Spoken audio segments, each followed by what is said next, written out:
Hey guys, welcome back to my channel. ನನ್ನ ಚಾನಲ್ಗೆ ತುಂಬ ಸ್ವಾಗತ. ಸೊ ಇವತ್ತಿನ ವ್ಲಾಗು ದೀಪಾವಳಿ ವ್ಲಾಗ್ ಅಂತ ಹೇಳ್ಬೋದು. ಬೆಳಗ್ಗೆ ಆರತಿ ಆಗೋ ಟೈಮಲ್ಲಿ ನಾನು ಈ ವ್ಲಾಗನ್ನು ಸ್ಟಾರ್ಟ್ ಮಾಡ್ತಾ ಇರೋದು. ಸೊ ಎವ್ರಿ ಟೈಮ್ ದೀಪಾವಳಿಗೆ ನಾವು ಇಲ್ಲಿ ಬರೋದು. ಸೊ ಪೂನಾದಲ್ಲಿ ನಾವು ಆಚರಿಸೋದಿಲ್ಲ, ಇಬ್ಬರೇ ಇರೋದ್ರಿಂದ ಹಬ್ಬ ಅನಿಸೋದಿಲ್ಲ, ಹಾಗಾಗಿ ಈ ಕಡೆನೇ ಬರೋದು. ಸೊ ಎವ್ರಿ ಟೈಮ್ ಡಿಫ್ರೆಂಟ್ ಆಗಿರುತ್ತೆ. ಈ ಸಲ ಅಂತೂ ನನ್ನ ಮಗ ತುಂಬ ಅಂದರೆ ತುಂಬಾ ಕ್ರ್ಯಾಕರ್ಸ್ ಹಾರಿಸಿದ್ದಾನೆ. ಸೊ ಈಗ ಅವನಿಗೆ ಅಂಜಿಕಿಲ್ಲ. ಸೊ ಸ್ವಲ್ಪ ಚಿಕ್ಕ ಪುಟ್ಟ ಏನಂತಾರೆ ಗಿಡಗಳು, ಚಕ್ರ ಈ ರೀತಿ ಹಾರಿಸ್ತಾ ಇರ್ತಾನೆ. ಸೊ ತುಂಬ ಖುಷಿ ಆಯಿತು. ಈ ಸಲ ಅಂತೂ ಎಷ್ಟು ತಂದಿದ್ರು ಕಮ್ಮಿನೇ ಅನಿಸಿತ್ತು. ಸೊ ಈ ಸಲ ವೆರೈಟಿಯಾಗಿ ಜಾಸ್ತಿ ಬಂದಿದೆ ಆ್ಯಕ್ಚುಲಿ. ಸೊ ನನಗೂ ಕೂಡ ತುಂಬಾ ಎಂಜಾಯ್ ಮಾಡಲಿಕ್ಕೆ ಬಂತು. ಯಾವಾಗಲೂ ಇಂಟ್ರೆಸ್ಟ್ ಇರ್ತಿದ್ದಿಲ್ಲ ಬರೀ ಅದೇ ಗಿಡ ಚಕ್ರ ಅಂತ. ಸೊ ಈ ಸಲ ಡಿಫ್ರೆಂಟ್ ಆಗಿದ್ದು, ಪ್ರತಿಯೊಂದು ಡ್ರೋನ್ ಪಟಾಕಿ ಅಂತ ಏನೇನೋ ಬಂದಿತ್ತು. ಸೊ ಹಾಗಾಗಿ ತುಂಬ ಎಕ್ಸೈಟ್ಮೆಂಟ್, ಹಾಗೆ ಇಮಿಡಿಯೇಟ್ ಅಂತಂದರೆ ಇಷ್ಟ ಆಗುತ್ತೆ ಹಾರಿಸ್ಲಿಕ್ಕೆ ಈ ಟೈಮಲ್ಲೂ ಅಂತ ಹೇಳ್ಬೋದು.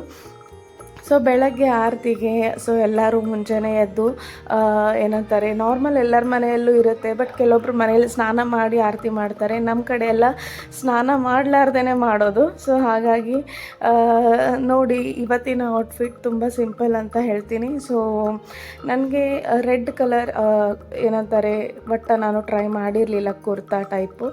ಸೊ ಫಸ್ಟ್ ಟೈಮ್ ನಾನು ಈ ರೀತಿ ತೊಗೊಂಡಿದ್ದೀನಿ. ಸೊ ತುಂಬ ಫೆಸ್ಟಿವ್ ಟೈಪ್ ಅನ್ನಿಸ್ಬೇಕು ವೈಬ್ ಅಂತ.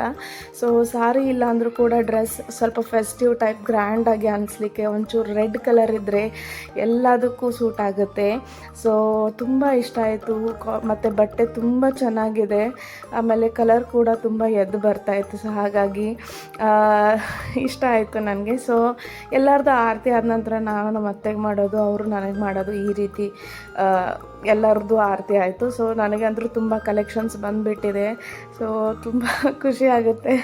ಸೊ ಚಿಕ್ಕವರಿದ್ದಾಗೆಲ್ಲ ನಾವು ಬರೀ ಆರತಿ ತಟ್ಟೆಯಲ್ಲಿ ರೊಕ್ಕ ಅಷ್ಟೇ ನಾವು ವಿಚಾರ ಮಾಡ್ತಿದ್ವಿ, ಅದು ಬಿಟ್ಟರೆ ಬೇರೆ ಯಾವುದೂ ಇಲ್ಲ.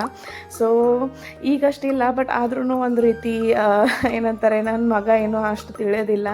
ಮಗಳಿದ್ಲು ಅಂತಂದರೆ ಅವಳಿಗೆ ಹೋಗ್ತಿತ್ತು. ಸೊ ಹಾಗಾಗಿ ಅಲ್ಲಿ ತನಕ ನನಗೆ ಅಂತ ಒಂದು ರೀತಿ ಖುಷಿ ಆಗುತ್ತೆ. ಸೊ ಅದೇನೋ ಮಜಾ. ಈಗಲೂ ಏನಂತಾರೆ, ಆ ಚೈಲ್ಡ್ ಬಿಹೇವಿಯರ್ ಏನಿರುತ್ತೆ ಅದು ಇನ್ನೂ ಇದೆ ಅಂತ ಅನಿಸುತ್ತೆ ನನಗೆ. ನನಗಂತೂ ತುಂಬ ಇಷ್ಟ ಈ ರೀತಿ ಆರತಿಯಲ್ಲಿ ರೊಕ್ಕ ಹಾಕಿ ಆಮೇಲೆ ಶೇರ್ ಮಾಡ್ಕೊಂಡು ತಗೊಳ್ಳೋದು.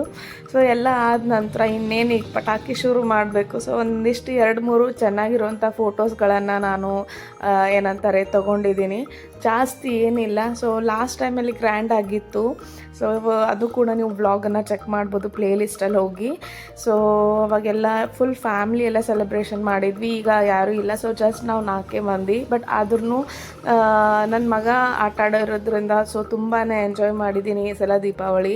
ಅವನಿಗೂ ಕೂಡ ಒಂಚೂರು ನಮಗೆ ಆಟ ಆಡಲಿಕ್ಕೆ ಅಂದರೆ ಕ್ರ್ಯಾಕರ್ಸ್ ಹಾರಿಸ್ಲಿಕ್ಕೆ ಬಿಟ್ಟೇ ಇಲ್ಲ. ನಂದು ಅಂತ ಹೇಳಿ ಮುಟ್ಟಿದರೆ ಸಾಕು ಅಳ್ಳಿಕ್ಕೆ ಶುರು ಮಾಡೋದು, ಈ ರೀತಿ ಮಾಡ್ತಾಯಿದ್ದ. ಸೊ ನೋಡಿ, ಬೆಳಗ್ಗೆನೇ ಶುರು ಆಗಿದೆ ಹಾರಿಸೋದು. ಸ್ವತಃ ತಾನೇ ಹಾರಿಸ್ತಾನೆ ಕೇರ್ಫುಲ್ಲಾಗಿ. ಅಂದರೆ ಜಾಸ್ತಿ ಡೇಂಜರ್ ಇರುವಂಥದ್ದು ಏನೋ ನಾನು ಕೊಟ್ಟಿಲ್ಲ, ಬಟ್ ಯಾವುದು ಹಾರಿಸ್ಬೋದು ಅದನ್ನು ನಾನು ಒಂದ್ಸಲ ತೋರಿಸಿದ್ದೆ ಬೈ ಚಾನ್ಸ್ ಆಗಿ.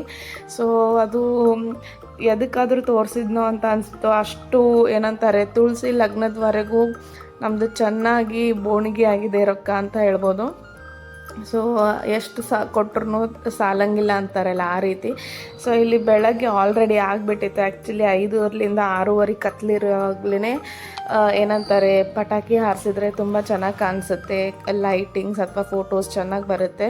ಬಟ್ ಬಿಸಿಲು ಎಷ್ಟೇ ಏನೇ ಇರಲಿ ನನ್ನ ಮಗ ಹಾರಿಸ್ತೀನಿ ಅಂತ ಅಂದ. ಸೊ ಆಯಿತು ನಡಿ ಅಂತ ಹೇಳಿ ಅವ್ನ ಸ್ಯಾಟಿಸ್ಫ್ಯಾಕ್ಷನ್ಗೋಸ್ಕರ ಈ ರೀತಿ ಹಾರಿಸಿದ್ವಿ. ಸೊ ಇಷ್ಟ ಆಗಿದ್ರೆ ಪ್ಲೀಸ್ ಸಬ್ಸ್ಕ್ರೈಬ್ ಮಾಡಿ ನನ್ನ ಚಾನಲ್ಗೆ. ನೆಕ್ಸ್ಟ್ ನಾನು ಲಕ್ಷ್ಮೀ ಪೂಜಾದ ವ್ಲಾಗನ್ನು ಹಾಕ್ತೀನಿ. ಸೊ ಜಾಸ್ತಿ ಏನು ಇದರಲ್ಲಿ ತೋರಿಸೋದು ಇದ್ದಿದ್ದಿಲ್ಲ, ಎಲ್ಲರ ಮನೆಯಲ್ಲೂ ದೀಪಾವಳಿ ಹೇಗೆ ಆಚರಿಸ್ತಾರೆ ಅಂತ ಗೊತ್ತು. ಸೊ ಇದು ನಮ್ಮ ಒಂದು ಪುಟ್ಟ ಮನೆಯಲ್ಲಿ ಈ ರೀತಿ ನಾವು ಆಚರಿಸಿದ್ದು.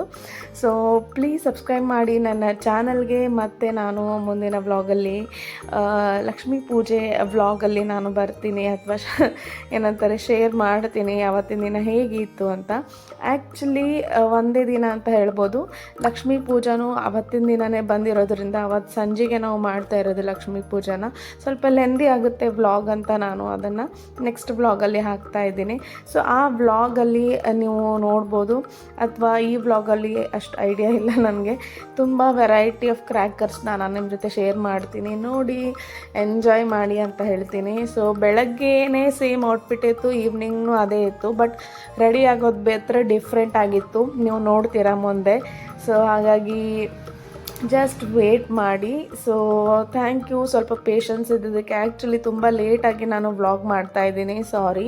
ಸೊ ಸ್ವಲ್ಪ ನಡು ಬ್ಯುಸಿ ಇರೋದ್ರಿಂದ ಏನಂತಾರೆ ವ್ಲಾಗನ್ನು ಅಪ್ಲೋಡ್ ಮಾಡಲಿಕ್ಕೆ ಆಗಲಿಲ್ಲ, ಹಾಗಾಗಿ ಬೇಜಾರು ಮಾಡ್ಕೊಳ್ಬೇಡಿ. ಸೊ ಹೇಗೋ ಒಂದು ಸಲ ಅಪ್ಲೋಡ್ ಮಾಡೋದೇ ಇತ್ತು, ಹಾಗಾಗಿ ಇವತ್ತು ಯಾಕೆ ಅಂತ ನಾನು ವಿಚಾರ ಮಾಡಲಾರ್ದೇ ಈ ರೀತಿ ಶೇರ್ ಮಾಡ್ತಾಯಿದ್ದೀನಿ.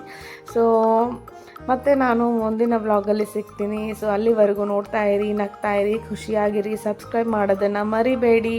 So thank you for watching, bye.